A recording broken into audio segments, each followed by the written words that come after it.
अच्छी इम्यूनिटी के लिए 10 चीज़ों का ठीक होना जरूरी है। नींद अच्छी आना ज़रूरी है, एक्सरसाइज पूरी करनी ज़रूरी है। एक्सरसाइज नहीं करेंगे, less physical activities the main cause of all disease. दूसरी बात, पूरी एक्सरसाइज नहीं करेंगे तो थकान भी नहीं होगी, नींद पूरी नहीं आएगी। खाना अच्छा होना ज़रूरी है, आहार अच्छा होना ज़रूरी है, विचार भी अच्छा होना ज़रूरी है, ये बहुत बड़ी बात है। और फिर संयममय जीवन होना जरूरी है। त्रयोपष्टम्भा आहार निद्रा ब्रह्मचर्य विधि। फिर अच्छी इम्यूनिटी के लिए सुबह सुबह घृतपान करो 1 चम्मच, ऊपर से 1 चुटकी नमक खा करके तेज गर्म पानी पी लो। सुबह सुबह जल नीति सूत्र नीति जो हमने बताया था उनका अभ्यास करना शुरू कर दे। सुबह सुबह गिलोय का काढ़ा पिए लो। अकेली गिलोय कड़वी होने से ये पित्तनाशक है, और इसकी प्रकृति जब इसको उबाल करके पी लेते हैं तो कफ, कोल्ड, सर्दी, जुकाम, बैक्टीरिया, वायरस, जितनी भी पैथोजेंस, जितने भी आगंतुक, 2 ही तरह की तो मूल बीमारियां हैं, एक बाहर से आती है, एक अब अंदर से पैदा हो जाती है। जो आगंतुक रोग जिसका कारण बाह्य कारण है उसका भी निवारण होता है। तो इससे कफ का प्रशमन होता है, बैक्टीरिया, वायरस, फंगस, इससे वात का प्रशमन होता है, और कड़वी होने से पित्त का प्रशमन है। जिनको arthritis, rheumatoid arthritis, RA, CRP, NE, even HLB 27 था, उससे भी उन लोगों को बचाया। गिलोय पिए, घृतपान करें, गिलोय को अमृत कहते हैं, अमृत पान करें। इम्यूनिटी बढ़ाने के लिए अश्वगंधा, शिलाजीत आज हमने, और तुलसी, तुलसी जी के साथ ये पीछे रखे हुए तुलसी। और फिर सुबह सुबह देखो भाई, जब इतना व्यायाम कर लेंगे, चलो अब बैठ के करो, फिर गोंद के लड्डू खाएं। आज हमने इधर ये गोंद भी रखा है और इसमें केसर भी डाल रखी है हमने। तो केसर वाला, गोंद वाला ये लड्डू बड़ा जोरदार है, गोंद के लड्डू। गिलोय का रस भी देते हैं, गिलोय घनबटी भी देते हैं। लंबे लंबे श्वासों के साथ ऐसे कर लेना। देखो ये ऐसे कितना अच्छा लग रहा है ना, कितनी दूर तक लौकी लौकी दिख रही है?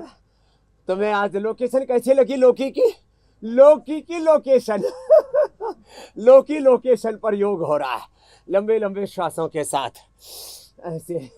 तो सुबह सुबह व्यायाम करें, प्राणायाम करें। और आपने ठीक कहा, नींद पूरी ना आए तो क्या करें? नींद पूरी ना आए तो हमने अश्वगंधा के साथ नेचुरल जो है वो मेलाटोनिन हार्मोन जो है वो मिला करके ना दे दिया है लोगों को, नेचुरल मेलाटोनिन। तो ये अश्वगंधा मेलाटोनिन का एक जो है च्युइंगम टाइप हमने बना रखा है, वो ले ले। और हाँ, ये बड़ा ज़बरदस्त है, प्याज का प्रयोग।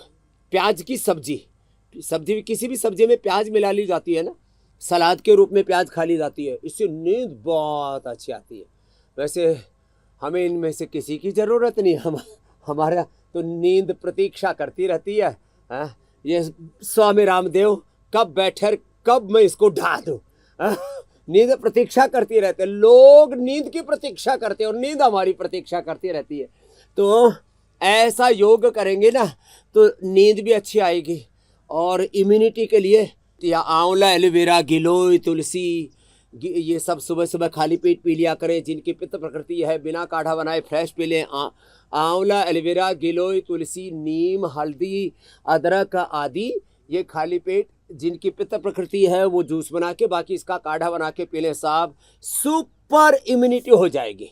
फिर जो कर सके वो सूर्य नमस्कार करें, कर सके वो शीर्षासन करें, बाकी मंडूक आसन करो आप लोग। ये भी इम्यूनिटी को स्ट्रॉन्ग बनाने के लिए जबरदस्त है। ये ऐसे,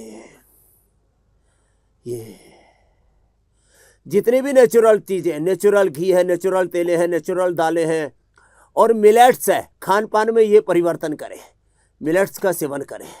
छोटे छोटे चेंज लाइफ में ले आएंगे ना, ओहो। जो शीर्षासन ना कर सके कोई बात नहीं, तो मंडूक आसन और पवन मुक्त आसन तो अवश्य करें। मैंने कहा जिनके पास में देखो 50 साल तक सोना पहना करो, सुन रहे हो? अर्चना जी ने तो जो है मेरी बात को पूरा उतार लिया है, इसलिए इन्होंने 50 साल तक सोना चांदी हीरे पहना करो और 50 साल के बाद सोना चांदी हीरे खाया करो। खाना मतलब सोना चांदी हीरा मोती ऐसे नहीं खा जाना, उसकी भस्म बना के खिलाते हैं। तो सोना चांदी हीरे मोती एक जगह मिलाकर के हमने बना दिया आयु प्राइम। ये एंटी इन्फ्लेमेटरी है, एंटी इन्फेक्शन है, एंटी बैक्टीरियल, एंटी वायरल है, और इससे इम्यूनिटी सुपर डुपर इम्यूनिटी बन जाती है। लो, मंडूकासन, योग मुद्रासन, ये तो कभी नहीं छोड़ना। सहजता से योग करें, इसलिए योग के आगे एक शब्द लगता है सहज योग। विवेक पूर्वक योग करें, इसको कहते हैं ज्ञान योग। भक्ति पूर्वक योग करें, इसको कहते हैं भक्ति योग। पूरे पुरुषार्थ के साथ योग करें, इसको बोलते हैं कर्म योग। अपने शरीर, इंद्रिय, मन, प्राण, चित्त, चेतना, आत्मा में संयम रखते हुए योग करें, इसको कहते हैं आत्म संयम योग। संसार से पूरी तरह से डिटैच होकर के योग करें, इसको कहते हैं मोक्ष संन्यास योग।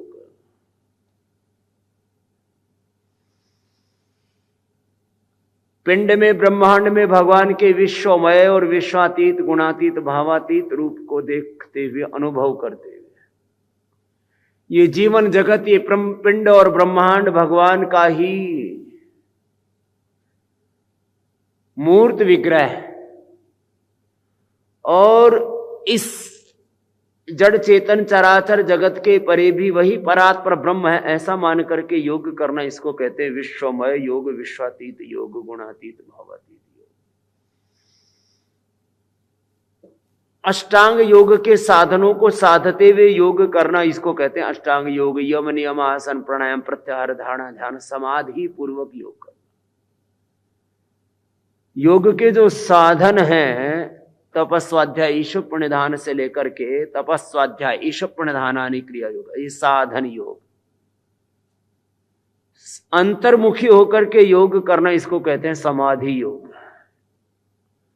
धारणा, ध्यान, समाधि, संयम पूर्वक जब आप पूरे अंतर्मुखी हो जाते हैं,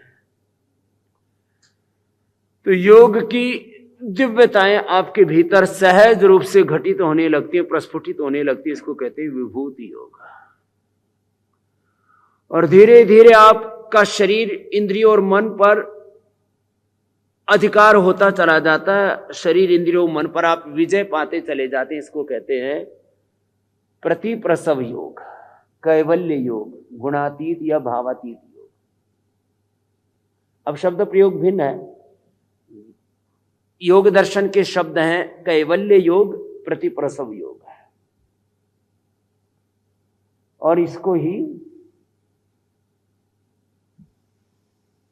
गुणातीत योग करके, भावातीत योग करके, ट्रांसेंडेंट योग करके महर्षि महेश योगी जी ने बहुत प्रचारित किया, सामने से उठा दिया।